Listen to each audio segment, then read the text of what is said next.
Italian Somalia speak different dialects. In fact, they have 7 or 8 different languages.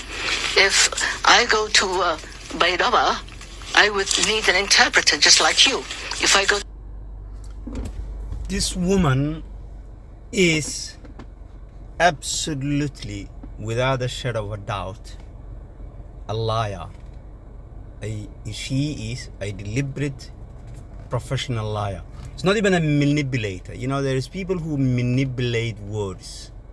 I understand it. People who, use certain words to bit confuse and mislead people who don't pay attention to it. One can argue that person is not lying to you directly, even if they know some people would understand them in a different way.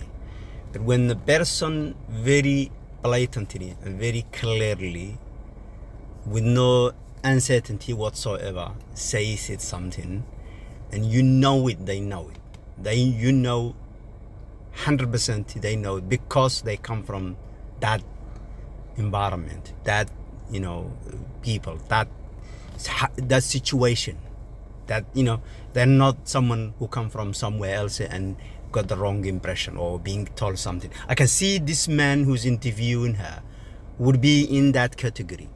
Even if he heard it, you asking him saying, are you talking about dialect?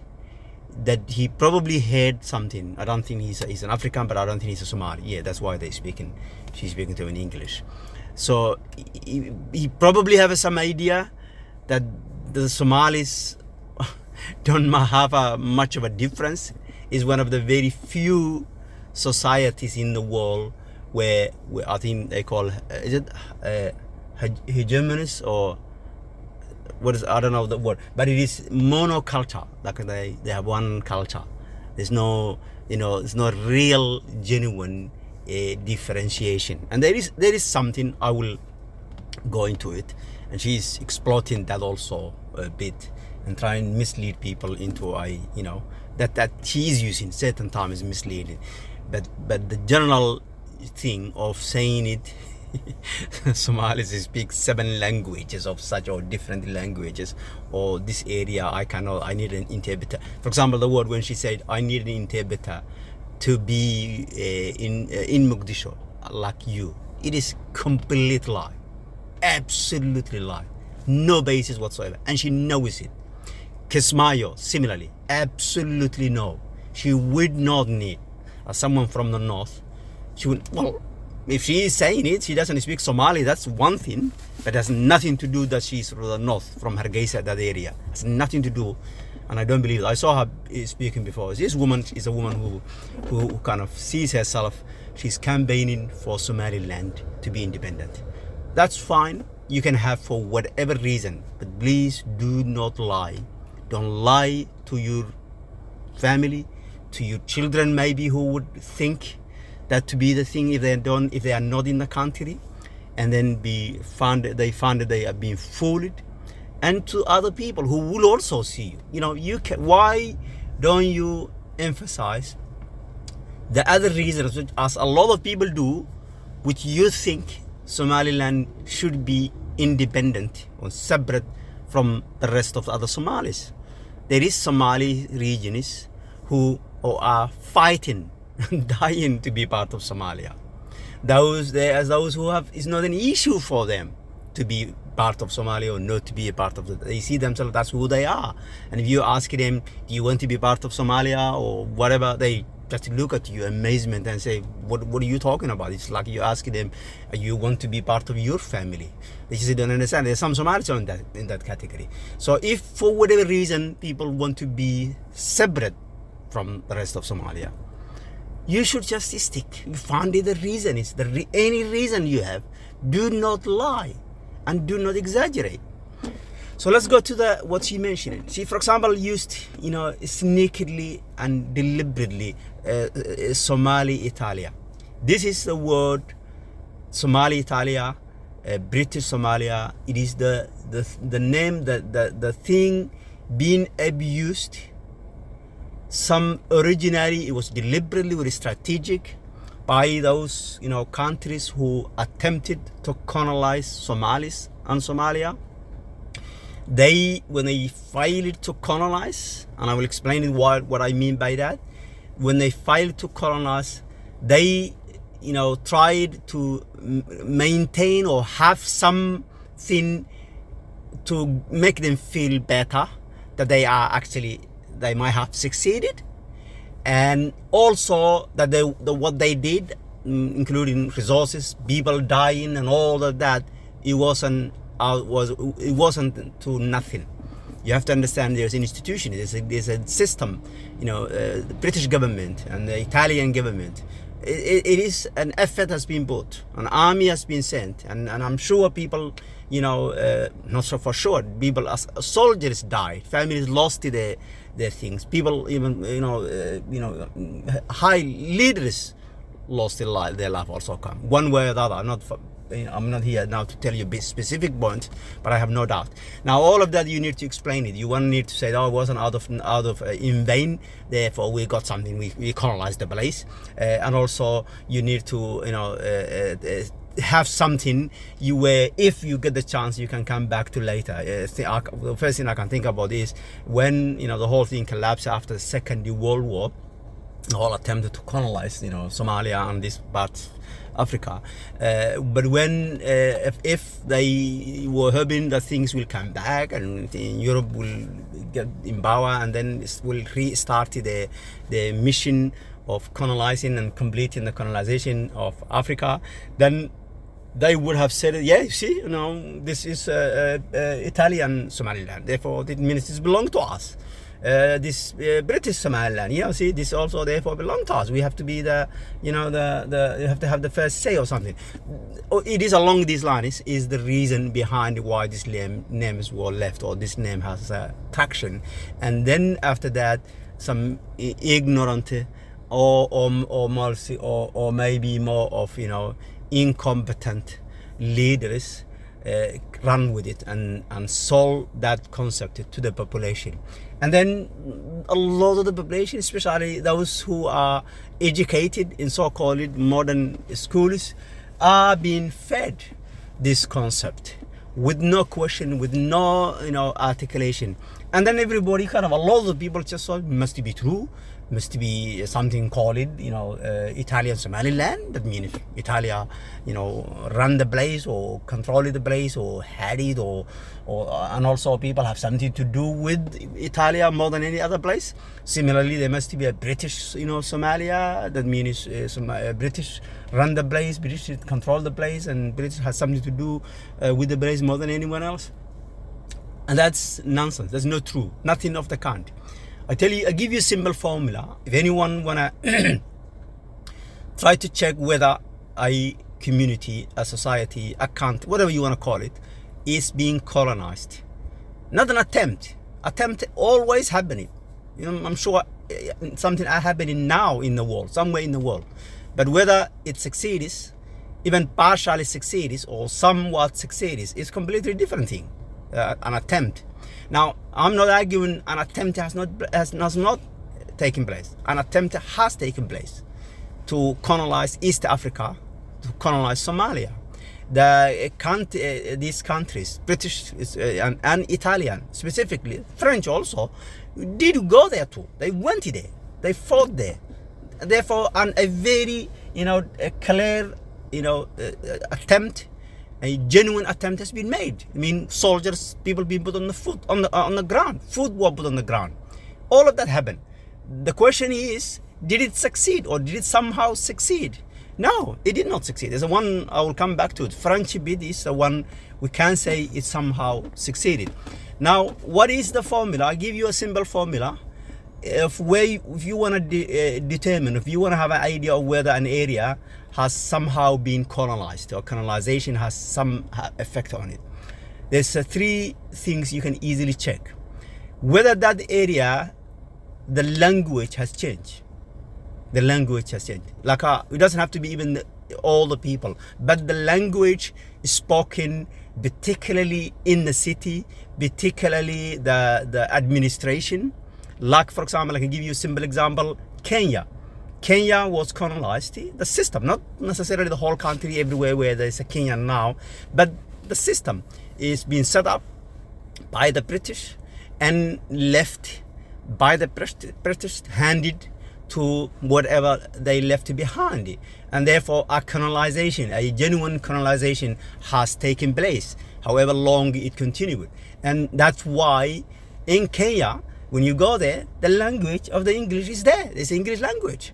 The system speaks the English language. Still now it's written. The English, the official language, the official communication is English. Also, so that's the first thing. You need to look at it. That's first. The second thing is the culture. Culture doesn't mean how people dress and that kind of things, but the culture of the system of government. Also, in Kenya again, if I use that example, the culture of the government is very clearly British. You can see it. The British, the judges, even the army, the terms they use, and all of that is British. That is the culture too. The third one, which is also very clear, it cannot be underestimated, is when you colonize an area and effectively colonize, you leave behind the religion is one of the significant. But even if you don't affect all the people, you would have a significant, presence or people from the religion you were carrying, or the colonizer were carrying. That is part of the culture also. Kenya, I don't need to say anything. It's there. You can see it. I think the most prominent, probably, religion, the largest, I believe, is Christianity in Kenya. Now, try to apply these formulas in Somalia. Can you find the language of the so-called colonizers being spoken? No. No one. It was some areas, people who worked maybe in attempt they were doing to set up some sort of police, whatever, or what do you call it, which probably you counted in the hundreds if you go if you're very optimistic, in the hundreds. Maybe spoken something, lent it to because of the job and whatever, might have lent it something and spoke a bit of it.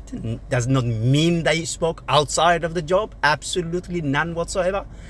Italy similarly also. Even Italy has more, because the forming of the Somali, so-called Somali Republic was happened more of where they said it, was Italian, Italy was in the south. And therefore they helped or tried to help the setting up of the administration. Therefore there was some influence being planted or injected more later on, which some people still spoke. Some of the system was based on Italian, but did it have any foothold or any sort of? No. Still, you might find something you can count it in hundreds who can speak, who are in the public service or some sort of like that, but people speaking outside of it or communicating, no, it does not exist also. None of that happened in Somalia. The second thing is the system of government. Did Somalia adapt? Yes, in general, something, a lot of the things, modern government thing, just nothing to do with necessarily with the Europeans. But there is no system you can very clearly see of either British or Italian or whatever, in the system which took place. No, it didn't take place too. Religion is the other thing. Is both of them, Italy and British, well, both of them are Christian society, Christian country, Christian people. Do they plant it or do they succeed to have some religion? No, also none of the sort. There is no religion. Religion. Still, Somalis are seen 99%. No, in fact, sorry, not 95%, definitely not 99%, maybe 99.999%, but almost technically 100% of Somalis are still Muslim. So therefore, the religion also didn't change. So the culture didn't change, the language didn't change, the culture, or especially the system of the government of the system, did not change. People to adapt it. The religion did not change. Then why would one say then this area is colonized by certain people, where you can easily compare to Russia?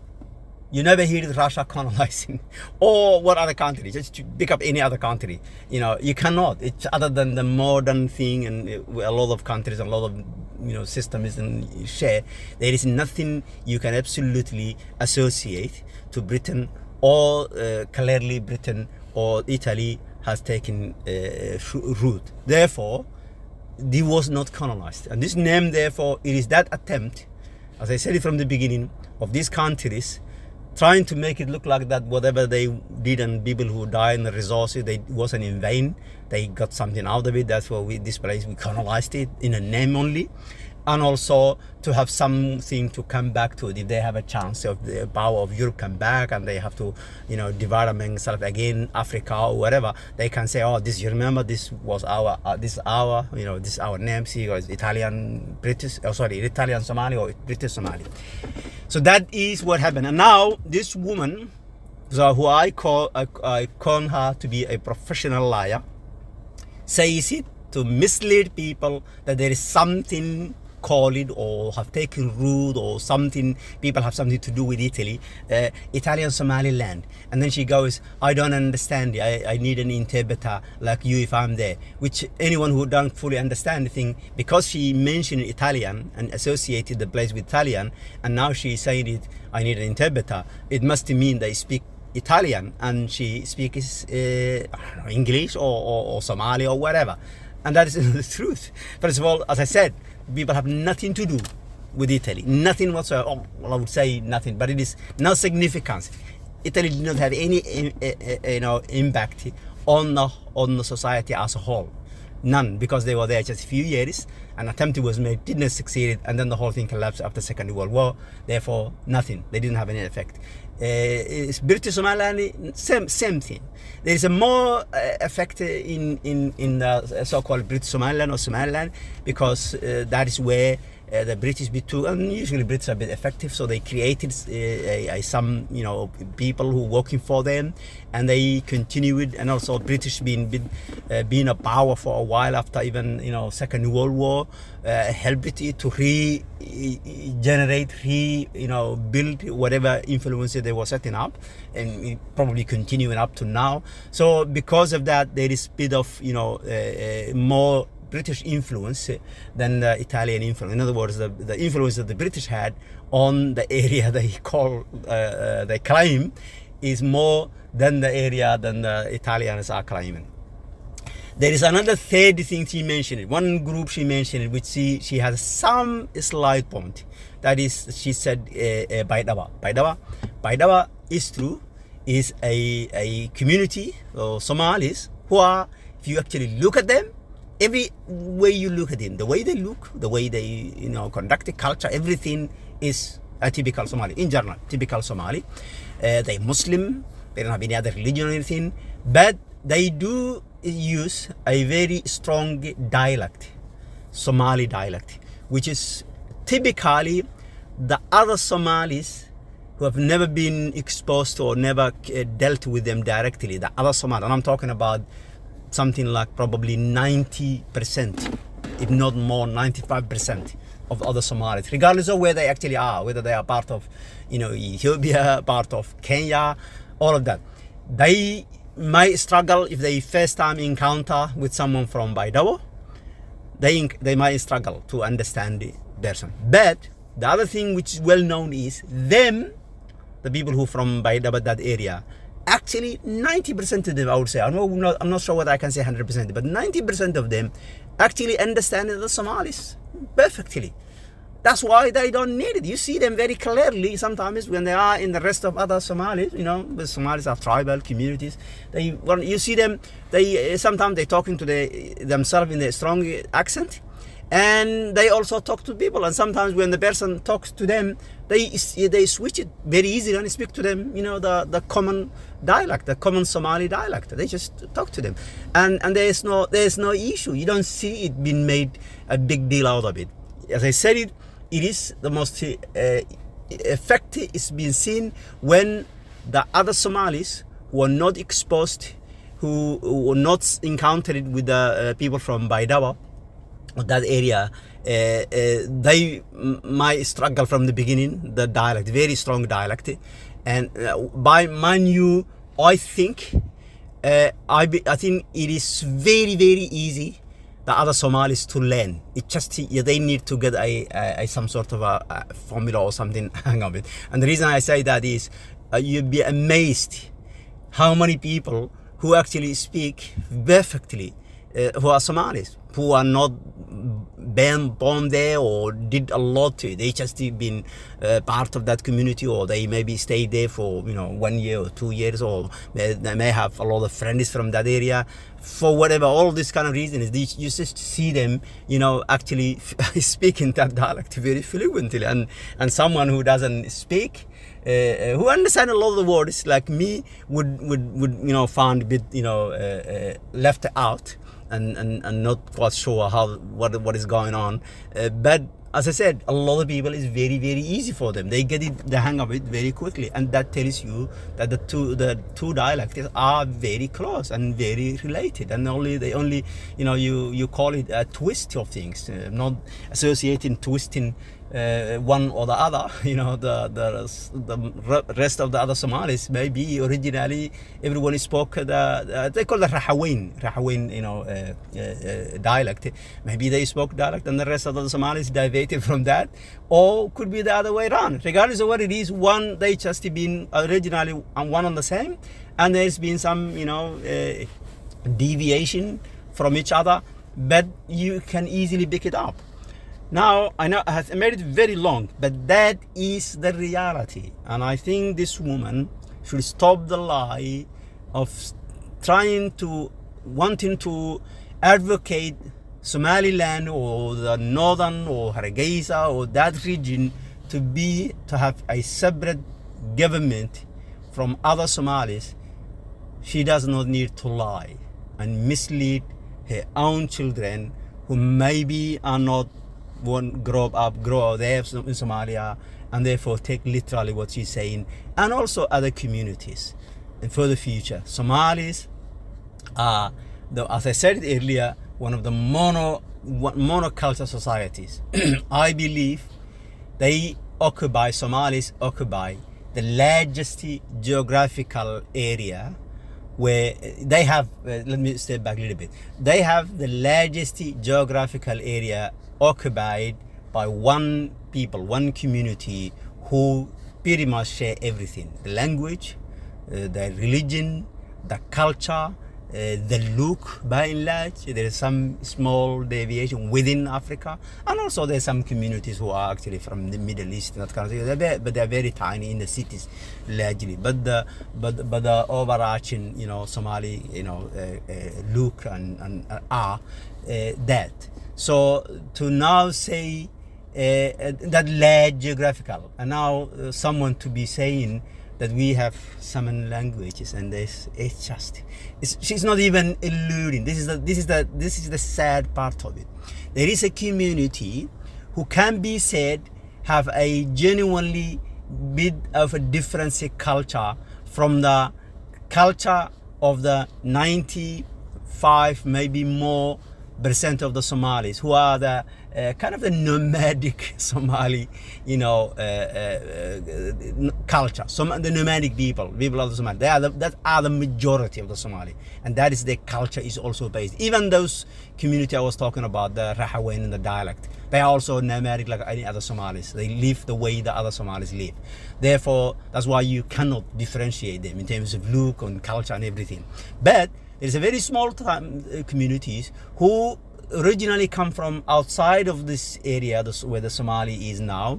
Some of them even say Asia, Southeast Asia, the subcontinent, Middle East, who have a very distinct, difference. Their lifestyle is also a bit different because they are in the city. They're always in the city. And even some of them might have their culturally.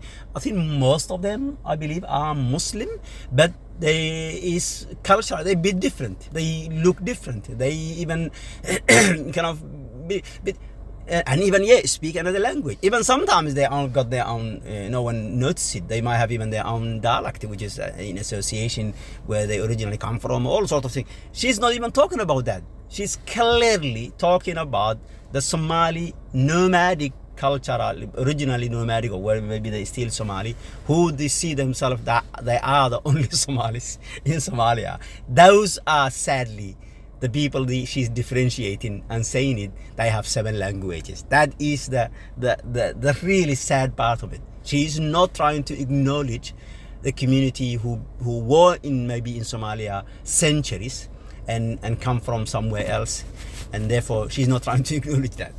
That is not what she's talking about. She's talking about people who are pretty much the same, even family background, cultural background, everything.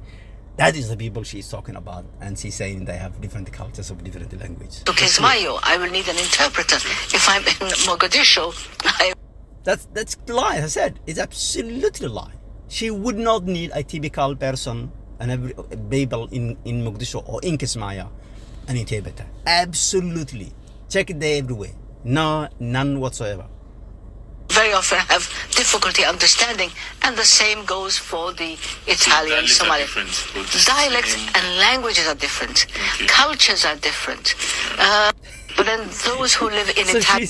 So she's saying now very clearly, anyone will interpret it, their language and our language is different.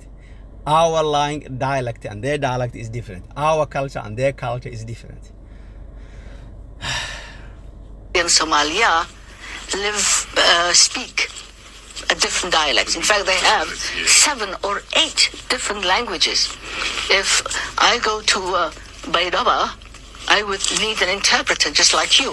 If I go to Kismayo, I will need an interpreter. If I'm in... As I said, the only thing which is she is closest, she's slightest in maybe through her, and not every Somali, but for her, probably is true is Baydaba.